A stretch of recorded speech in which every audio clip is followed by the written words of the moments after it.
한 나이 많은 노인이 묘지 앞에 있는 비석을 응시하고 있습니다.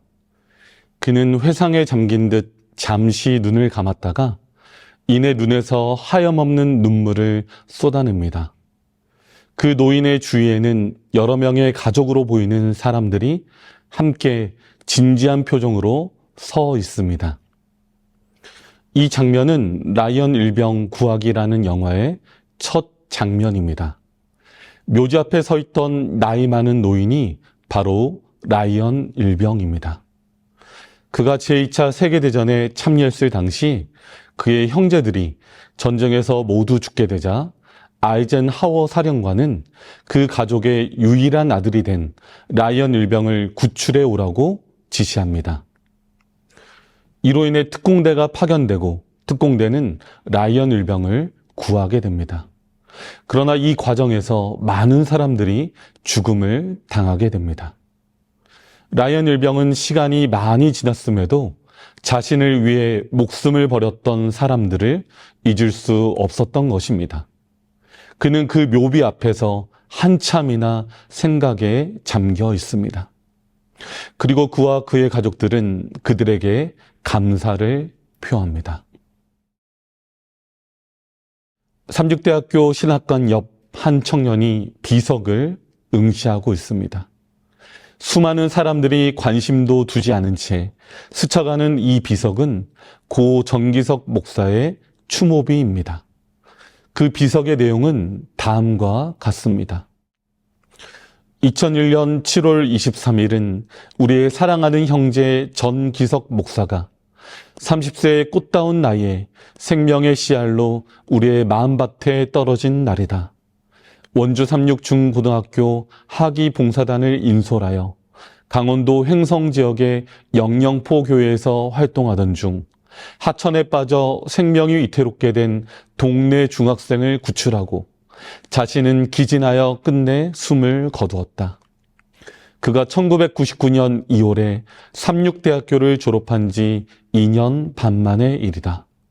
우리 삼육대학교 신학부 재학생들과 교수들 그리고 동문들은 이 살신 성인의 죽음 앞에서 지난날 정기석 형제가 이 교정에서 목회의 길을 준비하던 밝고 꿋꿋한 그 모습을 그리며 그의 고귀한 정신이 우리들 마음밭에서 30배, 60배, 100배로 결실하기를 다짐하는 마음으로 그 거룩한 죽음의 일을 돌에 새겨 오늘 그의 모교 교정인 이곳 신학과 앞들에 세운다. 2002년 5월 삼육대학교 총동문회. 어느덧 우리의 관심에서조차 멀어진 이 추모비는 신학관 옆 한편에 외롭게 서 있습니다. 우리 모두는 이제 이 추모비를 보면서 별다른 감정의 변화를 경험하지 않습니다. 오직 고 정기석 목사의 희생을 통해 살아난 친구들만이 그의 희생을 죽을 때까지 잊지 못할 것입니다. 함께 성경 말씀 고린도전서 2장 1절부터 5절에 있는 말씀을 읽도록 하겠습니다. 형제들아, 내가 너희에게 나아가 하나님의 증거를 전할 때 말과 지혜의 아름다운 것으로 아니하였나니 내가 너희 중에서 예수 그리스도와 그의 십자가에 못 박히신 것 외에는 아무것도 알지 아니하기로 작정하였음이라. 내가 너희 가운데 거할 때 약하며 두려워하며 심히 떨어노라. 내 말과 내 전도함이 지혜의 고나는 말로 하지 아니하고 다만 성령의 나타남과 능력으로 하여 너희 믿음이 사람의 지혜에 있지 아니하고 다만 하나님의 능력에 있게 하려 하였노라. 성도님들은 예수 그리스도의 십자가를 보면 어떠한 마음이 드시나요? 사도 바울은 자신의 증거의 내용이 오직 십자가이기를 바란다고 이야기하고 있습니다. 사도 바울이 온갖 핍박에도 굴하지 않고 그의 모든 것을 내려놓고 복음을 전할 수 있었던 것은 그가 경험한 예수 그리스도의 십자가의 놀라운 사랑 때문이었습니다. 바울은 그가 사울이었을 당시 교회를 핍박하는 핍박자의 선두에 서 있었습니다. 그는 열심을 가지고 교회를 핍박하였습니다. 그러던 그가 하루는 스데반의 순교 현장에 참여하였습니다. 수많은 사람들이 돌을 던지고 있을 때 그는 사람들의 옷을 막고 있었습니다. 그러나 그때 그는 스데반의 얼굴에서 평화의 빛이 감도는 것을 보았습니다. 하늘이 함께하는 임재의 순간을 그는 목격했습니다. 이 장면은 사도 바울을 번민하게 만들었습니다. 저 나사렛 이단의 앞잡이의 죽음에 어떻게 하나님의 영광의 빛이 내려올 수 있었을까? 다메섹으로 향하는 그의 무거운 발걸음에 하나님이 개입하셨습니다. 예수님께서는 사울아, 사울아, 나는 내가 핍박하는 예수라고 말씀해 주셨습니다. 그 순간 사울은 십자가의 예수님이 진정한 하나님의 아들이었음을 알게 됩니다. 그리고 이제 그는 변화된 삶을 살기로 결심합니다. 아마도 그는 이제 변화를 경험하고 내가 스데반이 살아있었다면 했을 그 일들을 해야 되겠다고 마음 먹었을 것입니다. 이전에 사울은 다메섹 도상에서 죽고 없습니다. 이제는 하나님 안에서 변화된 사도 바울만이 서 있을 뿐입니다. 그는 예수 그리스도의 십자가의 희생에 감동되었습니다. 바로 그 사랑이 그를 지칠 줄 모르는 복음의 사역자로 세운 것입니다. 성도 여러분에게 십자가는 어떤 의미가 있습니까? 2000년 전에 돌아가신 예수님의 죽음은 오늘날의 나와 어떤 상관이 있습니까? 예수 그리스도가 나를 위해서 죽었다는 그 사실을 인식하지 못한다면 예수 그리스도는 나와 아무런 상관이 없는 분입니다. 주님의 십자가는 하나님의 심장을 꺼내서 보여준 현장이었습니다. 우리를 향한 하나님의 사랑이 얼마나 큰 것인지를 보여준 장소였습니다. 어떤 아이가 부모에게 질문합니다. 엄마는 나를 얼마만큼 사랑해? 엄마는 정말 나를 사랑하는 거 맞아? 엄마가 대답합니다. 그럼 엄마가 너를 얼마나 사랑하는데? 아이가 물어봅니다. 정말? 그럼 엄마 보여줘봐. 엄마가 대답합니다. 어떻게 보여줄까? 아이가 말합니다. 날 위해 죽어줄 수도 있어? 그럼 엄마는 널 위해 죽어줄 수도 있지. 에이, 거짓말, 보여줘봐. 이 철없는 아이의 장난과도 같은 질문이 바로 예수 그리스도를 죽게 만든 우리의 이야기입니다. 선악을 알게 하는 열매는 단순히 열매 하나를 따먹은 것이 아니라 하나님의 사랑을 의심한 철없는 아이와도 같은 우리 모두의 이야기인 것입니다. 우리는 모두 하나님의 사랑에 대해서 의심하게 되었습니다. 정말 하나님 날 사랑하시는 게 맞습니까? 하나님은 우리를 그냥 하나의 아무 생각 없는 피조물로 만드시고 우리 위에 군림하시고자 하는 독재자가 아닌가요? 이 철없는 질문 때문에 온 우주 앞에서 예수 그리스도께서 돌아가셨습니다. 나는 너를 이렇게 사랑한단다. 나는 너를 이만큼 사랑해. 너를 대신해서 죽을 만큼 사랑한단다. 온 우주의 거민들이 이 장면 앞에서 눈물을 흘렸습니다. 한때 사단의 거짓말에 현혹됐었던 모든 우주의 거민들이 예수 그리스도의 십자가의 사랑 앞에서 가슴이 찢어졌습니다. 오늘 우리는 예수님의 십자가를 보면서 어떤 생각을 하고 계신가요? 예수님의 십자가를 우리가 끊임없이 바라보고 생각할 때 우리의 마음속에 생기는 이러한 감정과 아픔을 성경에서는 애통이라고 표현하고 있습니다. 함께 마태복음 5장 4절에 있는 말씀을 보겠습니다. 애통하는 자는 복이 있나니 저희가 위로를 받을 것이며 애통하는 자는 복이 있나니 저희가 위로를 받을 것이다. 여기서 애통이라고 하는 표현은 단순히 슬피 우는 것을 말하는 것이 아닙니다. 무언가를 추모하기 위하여 또는 애써 기억하기 위하여 슬픔 가운데로 들어간다는 표현이 오히려 적절하다는 것입니다. 영어로는 MOURN, mourn이라고 하는데 그 뜻 자체가 애도하다, 슬퍼하다, 추모하다, 조의를 표하다라는 뜻입니다. 즉 성경적인 개념에 있어서 애통은 단순한 슬픔이 아니라 예수 그리스도의 십자가를 바라보는 이들의 마음 가운데서 생기는 그러한 슬픔을 말하는 것이고, 그 죽음을 기념하고 추모하기 위하여 더 큰 슬픔 가운데로 걸어 들어가는 것을 의미하는 것입니다. 산상본 9페이지, 10페이지에는 이 부분을 이렇게 이야기하고 있습니다. 여기서 애통이라고 하는 말은 진정한 마음으로 죄를 슬퍼하는 것을 의미한다.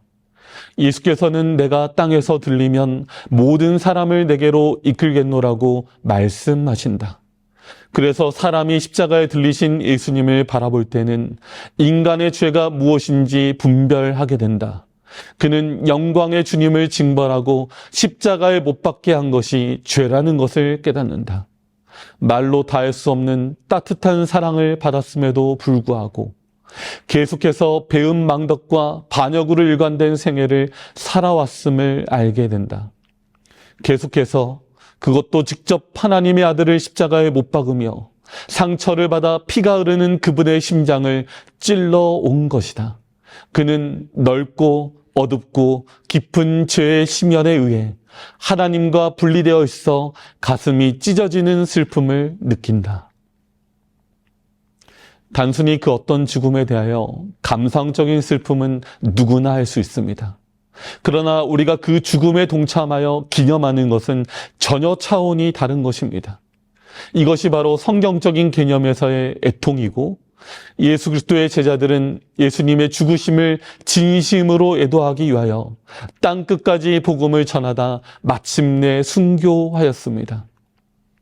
예수님께서 우리를 다시 거듭나게 하시기 위하여 십자가에서 산통을 겪으신 것처럼 그러한 해산의 수고를 몸소 체험하고자 용감하게 나아가는 자들인 것입니다. 따라서 마태복음 5장 4절을 우리가 다시 번역한다면 그 죽음을 애통함으로 기념하는 자들이 복이 있나니 저희는 위로를 받을 것이며 라고 이렇게 번역할 수 있습니다. 성경에는 누구든지 나를 따라오려거든 자기를 부인하고 자기 십자가를 지고 나를 쫓을 것이니라 라고 주님께서 말씀하신 명령이 있습니다. 예수님을 따르는 우리에게는 이러한 작은 십자가들이 만들어내는 애통함, 바로 그것이 축복이다라고 그렇게 이해할 수 있는 것입니다. 다큐멘터리 프로듀서인 김우현 PD가 쓴 애통하는 자는 복이 있나니라는 신앙 수기집이 있습니다. 그 책에는 이러한 애통의 의미를 잘 풀어내고 있습니다. 그는 애통은 사랑 때문에 얻은 통증으로 해석하고 있습니다. 그리고 그렇게 살아간 사람들의 신뢰를 그 책에 적어 놓았습니다. 책에 있는 몇 부분을 잠깐 소개하겠습니다. 호녀라인 배기철 씨는 이 시대의 사마리아인입니다. 그는 무속인들의 집에 찾아가 그리스도의 사랑을 전하고 한국에서 호녀라라는 이유로 고통받고 있는 사람들을 위한 모임을 만들어서 기도하고 헌신하고 있다고 합니다. 한재성 선교사는 카자흐스탄에 파송된 태권도 선교사인데 그는 그곳에서 교회를 개척하는 일을 했습니다. 어느 날 그는 그 땅에서 사랑하는 아내를 잃었습니다. 불량배들이 그의 아내를 구타하는 것을 보고 때려줄까라는 마음도 들었지만 주님이 그 사람들을 위해 나를 보낸 것이다 라는 마음을 주셨기에 이를 악물고 참았다고 합니다. 그러던 어느 날 집에 강도가 들었고 아내는 죽고 말았습니다. 그는 한국으로 잠시 돌아왔으나 이내 다시 카자흐스탄 선교를 위해 출국을 앞두고 있다고 합니다. 김상열 씨는 태어났을 때부터 몸이 약했다고 합니다. 그는 선교 여행 중에 태국 치앙라이 빠마이에서 산족 아이들이 학교에 다니는 길을 닦다가 20살의 나이에 심장마비로 죽게 되었습니다. 그의 부모님은 하나님께서 히스기야에게 15년을 연장시켜 주었는데 상렬이에게는 20년을 연장시켜 주셔서 감사하다고 고백했다고 합니다. 지금 그의 희생 이후 현지에서는 매년 수천 명의 산족들이 밤늦게까지 하나님을 찬양하는 축제를 벌이고 있다고 합니다. 조은영 씨는 좋은 대학을 졸업하고 단편 영화 스케이트로 칸 영화제에 초청을 받았던 사람입니다. 그런 그녀의 사명은 하나님의 풍경을 카메라에 담아내는 것이었다고 합니다. 남북 분단에 대해서 애통해하던 그녀는 이것과 관련한 영화를 준비하다가 먼 이국 땅에서 순교하게 되었습니다. 김선일 씨는 무슬림 선교를 꿈꿔왔던 청년이었습니다. 그는 무역회사에 취직해서 이라크 땅에 갔다가 무장단체에 의하여 순교하였습니다. 그는 구걸하는 아이들에게 줄 돈을 늘 지갑 속에 넣고 다녔다고 합니다. 왜 주님께서는 당신을 따르는 자들에게 이러한 아픔을 허락하실까요? 왜 그들은 이러한 아픔을 기꺼이 자신의 것으로 삼았을까요? 그들은 적극적으로 주님의 죽으심을 기념하였습니다. 그 속에 들어있는 하나님의 사랑이 그들을 진심으로 애통하게 하였기 때문입니다.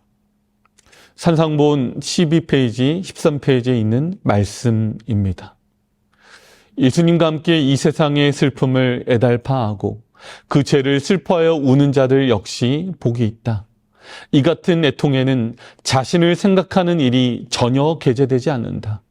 예수님은 슬픔을 아는 분이시며 말로 표현할 수 없는 마음의 고통을 당하신 분이시다. 그분의 마음은 사람들의 죄악 때문에 찢기고 상하셨다. 그분은 인류의 궁핍과 불행을 해결하기 위하여 무아의 열성으로 일하셨다. 그래서 생명을 얻기 위하여 당신께 나오기를 거절하는 무리들을 보실 때는 늘 애석함으로 마음이 무거우셨다. 그리스도를 따르는 사람들은 다 이와 같은 경험을 맛보게 될 것이다.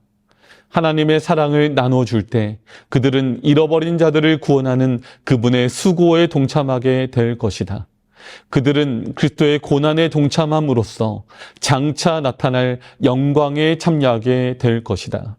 그들은 그분과 함께 일하고 그분과 함께 슬픔의 잔을 마심으로 그분의 기쁨에도 참여하게 된다. 오늘 우리는 예수님의 십자가의 사랑을 얼마나 깨닫고 있습니까? 그리고 얼마나 느끼며 살아가고 있습니까? 여전히 우리는 철없는 주님의 자녀들이 아닌가요? 오늘도 마냥 투정하며 불평하고 내 마음대로 살고자 하는 우리의 모습이 여전히 하늘 아버지의 마음을 아프게 하고 있지는 않습니까? 이제 우리는 하나님의 마음을 조금이나마 알고 전하는 주님의 종들이 되었으면 합니다. 고린도전서 2장 16절은 이렇게 이야기합니다. 누가 주의 마음을 알아서 주를 가르치겠느냐? 그러나 우리가 그리스도의 마음을 가졌느니라. 우리는 무엇이 다른 사람보다 나은 게 있습니까? 우리는 하나님의 사랑을 받을 자격이 있는 사람입니까? 그러나 주님께서 우리를 무한하신 사랑으로 사랑해 주셨습니다. 우리는 그 한없는 사랑에 그저 조금 반응할 뿐입니다. 이제는 하나님의 사랑을 조금이나마 알고 철이든 장성한 주님의 일꾼들이 되었으면 합니다. 세상의 많은 이름받은 사람들에게 주님의 사랑을 전하는 우리 모두가 되길 바라면서 오늘 말씀을 마치겠습니다.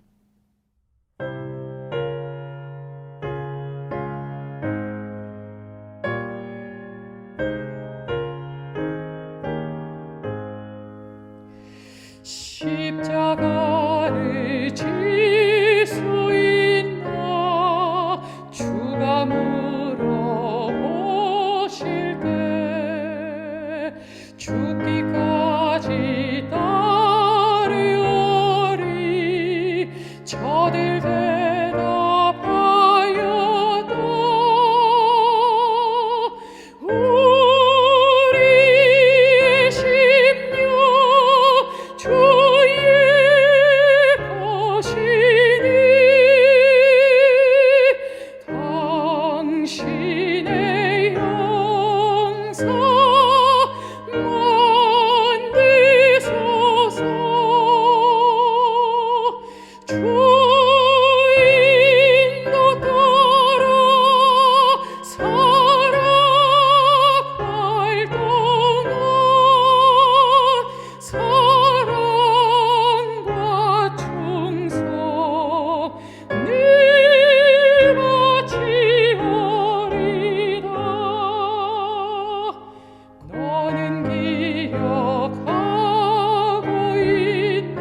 이런 일 다 할 수 있나 주가 물어보실 때 용감한 자 옛날처럼 선뜻 대답하리라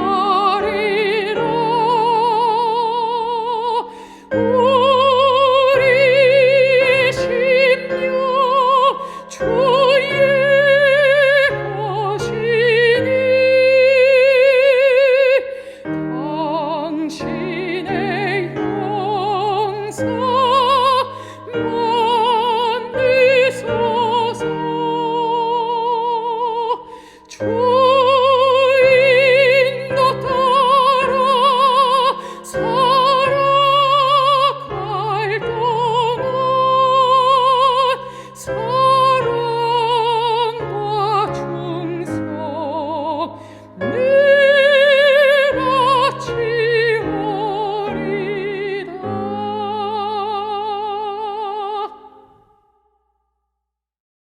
사랑과 은혜가 많으신 아버지 하나님, 오늘 우리에게 귀중한 말씀을 통해서 주님께서 우리를 위해 얼마나 큰 희생을 하셨는가를 깨닫게 해주셔서 감사합니다.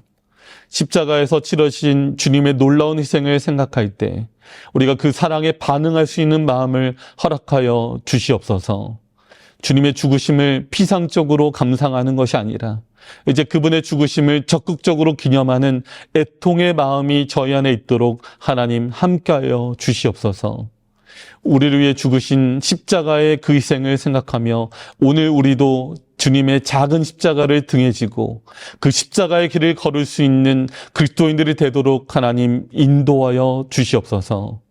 오늘 우리의 삶 가운데 역사하시고 우리의 마음 가운데도 말씀하시는 예수님 귀하신 이름으로 간절히 기도드리옵나이다. 아멘.